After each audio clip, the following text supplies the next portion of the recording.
Hi everyone, this is Himanshu, and we were studying about the nuclear science. And in this lecture, we will study about the few miscellaneous concepts and the terms which are regarding the nuclear domain. So, for example, like radioactivity in applications, etc. So, in the field of radioactivity, we should know about the alpha rays and the beta rays. So, the alpha rays and the beta rays, they actually the bounce off many atoms before they stop. With each bounce they can they knock apart a molecule or mutate a gene. So when we say an alpha rays, then we have a beta rays, then we have a gamma rays. So this is more dangerous. So if it goes like this is like more dangerous and powerful, and this is lesser one actually. So this is how it is. And on the other hand, actually, the gamma rays are actually, they tend to be absorbed by the single atom. However, they frequently break up the atom or even its nucleus. So secondary radiation is emitted in the gamma. So you can write it here that secondary radiations are emitted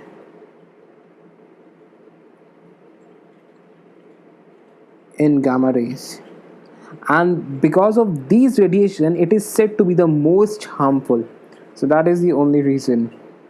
Apart from that, in the field of an agriculture also, the radioisotopes are generally used, which are basically used for the mutant crop agriculture. So what we used to do that we will expose few of the seeds to the radioisotopes, and from which we create a mutant crop for varieties such as for the rice, wheat, and pulses, etc. So we can write the mutant crops also, one of the point. Also we use it for the mutations and the breeding to the increase the speed of the natural selection process basically. We do that sometimes. So this is also one of the applications. Also we use it in the nuclear medicines, where the radioisotopes of the cobalt 60 has been used. They also use arsenic 74, which are actually used to treat various types of cancers. Generally that's called the cancer therapy. So the nuclear medicine actually is a branch of the non-invasive medical imaging that uses a small amount of the radioactive materials like these two to diagnose and determine the severity of or to treat a variety of diseases like cancer, heart disease, gastrointestinal, endocrinology, neurological disorders, etc. So these are generally. We also have something called the PET scanner. Now PET scanner is basically what we call as the positron emission tomography. So positron emission tomography, as we have discussed in the space and technology part, that the antimatter of the electron is what we call as a positron. So what happened actually, there are certain isotopes of the common element such as the carbon 11, nitrogen 13, oxygen 15, or fluorine 18. They emit a positrons instead of the alpha and the beta rays.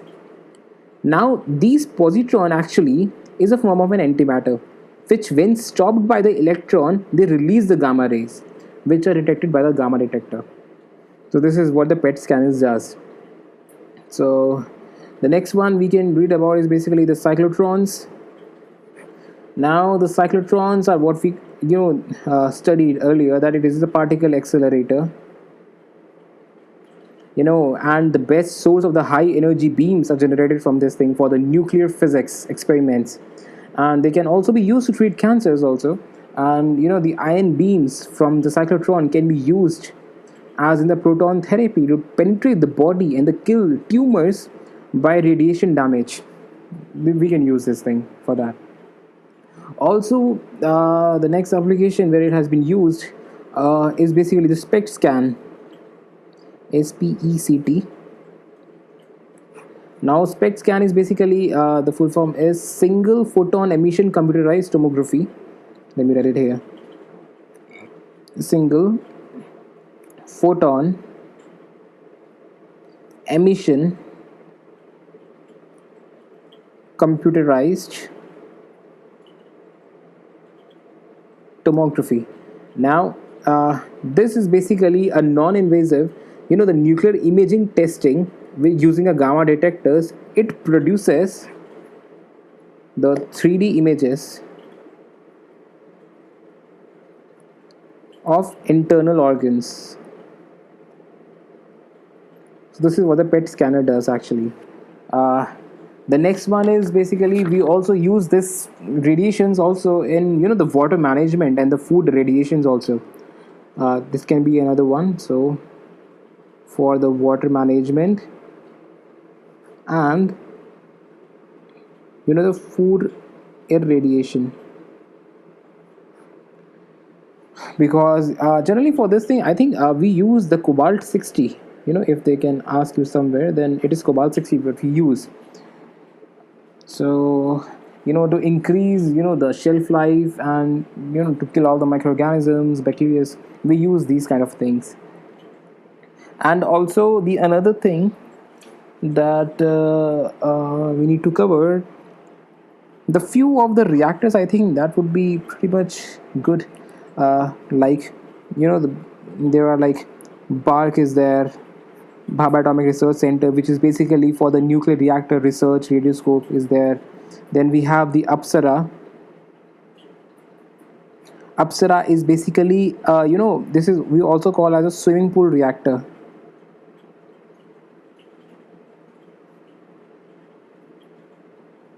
This is what we call, and recently it has been shut down in 2009, so that you can remember. Next, there is recently it has been also upgraded to the APSARA-U. Now the APSARA-U is basically the upgraded version of the APSARA, and most importantly it uses the LEU. Let me write it here. LEU is basically the low enriched uranium. So this is what it uses, and owing to the high neutron flux, this reactor will increase the indigenous production of the radioisotope for the medical applications of 50%. So this is very much in the news last year, APSARA-U, because it just started working on the LEU and had a great advantage for the medical applications. So this is where it is. There is also the ZERLINA. ZERLINA is basically, let me write it here. ZERLINA is basically the zero energy reactor for the lattice investigation and the new assemblies. Basically, in short, ZERLINA is used to study the uranium heavy water lattices. It will study uranium heavy water lattice. So this is all you need to remember, nothing else. Similarly, we also have a DHRUVA, DHRUVA, DHRUV. Now DHRUV is a 100 megawatt indigenous, the name itself says that it is indigenous nuclear reactor, and more importantly it is the largest source of radioisotopes in India. That is important one. It is the largest source of the radioisotopes in India. Apart from that, we also have a PURNIMA also. PURNIMA 1. Now PURNIMA 1 is basically the plutonium reactor. So it is a plutonium reactor, and for the neutronic investigation in the multiplying assemblies. So it is a plutonium reactor mostly. There is also a KAMINI. Now the KAMINI is an important one because it is India's first, the fast breeder reactor,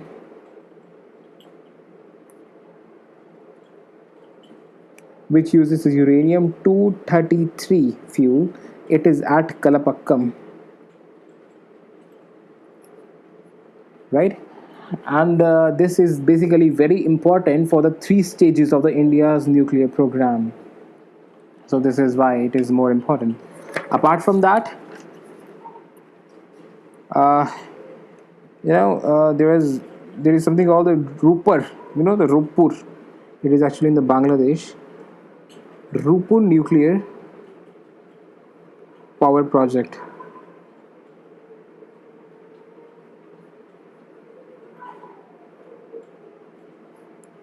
This is basically a pact which has been signed between the India and Bangladesh.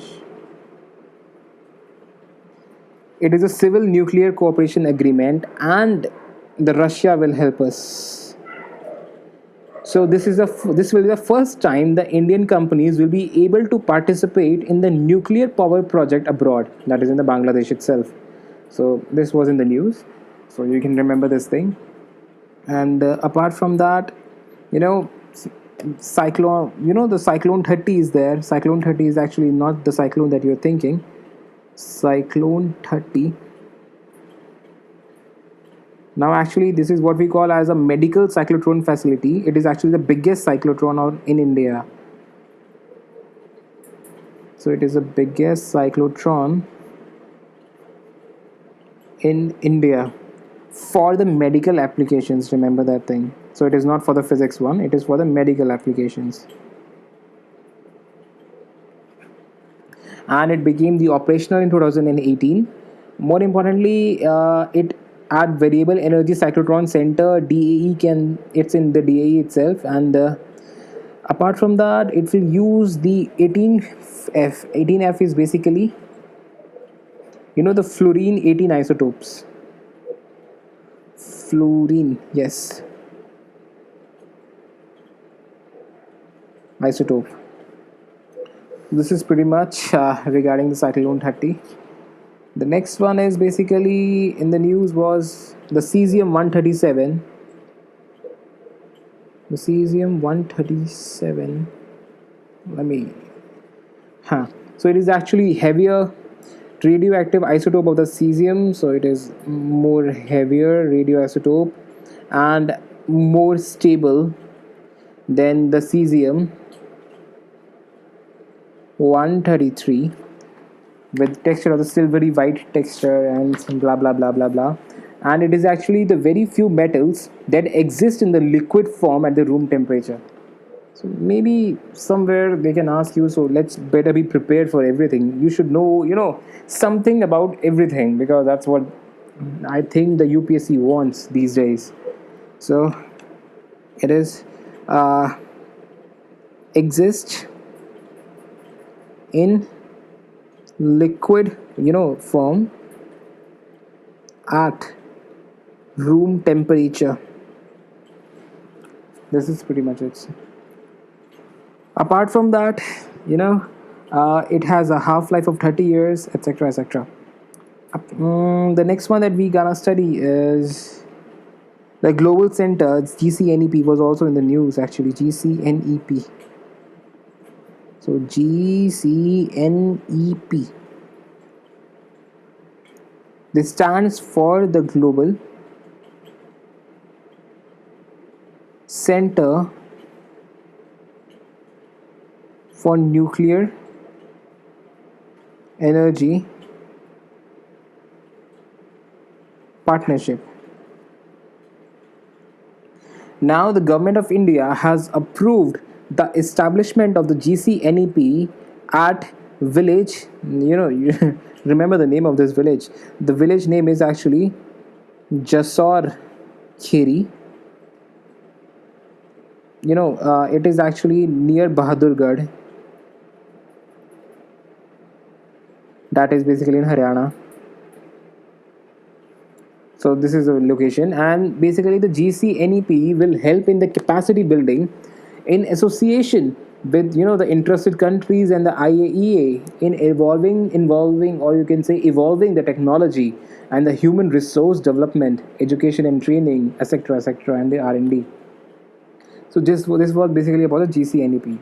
So apart from that, the US has also signed an agreement where they will set up a 6 light the power reactors in the Kovada, Andhra Pradesh also. This was also in the news, so you can keep it, note of that US will establish the light water reactors in Andhra Pradesh.